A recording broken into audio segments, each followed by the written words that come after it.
টানা তৃতীয়বারের মতো বিশ্বকাপের ফাইনালে ওঠার স্বপ্ন অধরাই থেকে গেল ফ্রান্সের। স্পেনের টিকিটাকার সামনে কার্যকর হয়নি দিদিয়ার দেশমের কৌশল।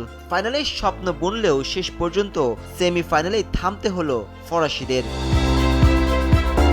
তবে দল বিদায় নিলেও ফুটবল বিশ্বের নজর এখন এক ব্যক্তিকে ঘিরে, তিনি কিলিয়ান এমবাপে।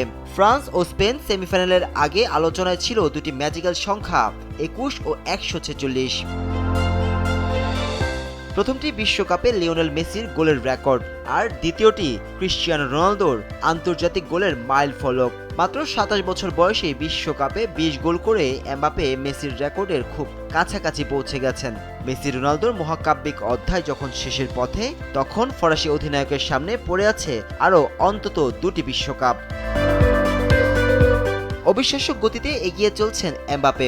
এই বয়সে বিশ্বকাপের নকআউট পর্বে 12টি গোল করে ইতিহাসের শীর্ষে উঠে এসেছেন তিনি। স্পেনের বিপক্ষে গোল না পেলেও তার বয়স, ধারাবাহিকতা আর গোল করার ক্ষুধা বলছে মেসি বা রোনালদোর অনেক রেকর্ডই ভবিষ্যতে বড় চ্যালেঞ্জের মুখে পড়তে পারে এই ফরাসি তরুণ তুর্কির পায়ের জাদুতে।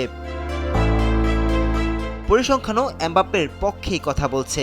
ফ্রান্সের জার্সিতে 105 ম্যাচে তার গোলের সংখ্যা 64টি। গোল ও অ্যাসিস্ট মিলিয়ে দেশের হয়ে 100রও বেশি অবদানের মাইলফলকও স্পর্শ করেছেন এই ফরওয়ার্ড। এবারের আসরে 8টি গোল ও 3টি অ্যাসিস্ট নিয়ে বিদায়ের পথে থাকলেও গোল্ডেন বুটের লড়াইয়ে এখনও আছেন সবার উপরে। 19 বছর বয়সে বিশ্বকাপ জয়, 22 বছরে বিশ্বকাপের ফাইনালে হ্যাট্রিক।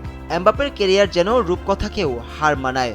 রোনালদোর 146 আন্তর্জাতিক গোলের রেকর্ড এখনও অক্ষত থাকলেও তৃতীয় স্থান নির্ধারণী ম্যাচে নিজের অর্জনের খাতায় আরও নতুন পালক যোগ করার সুযোগ থাকছে এই ফরাসি তারকার সামনে।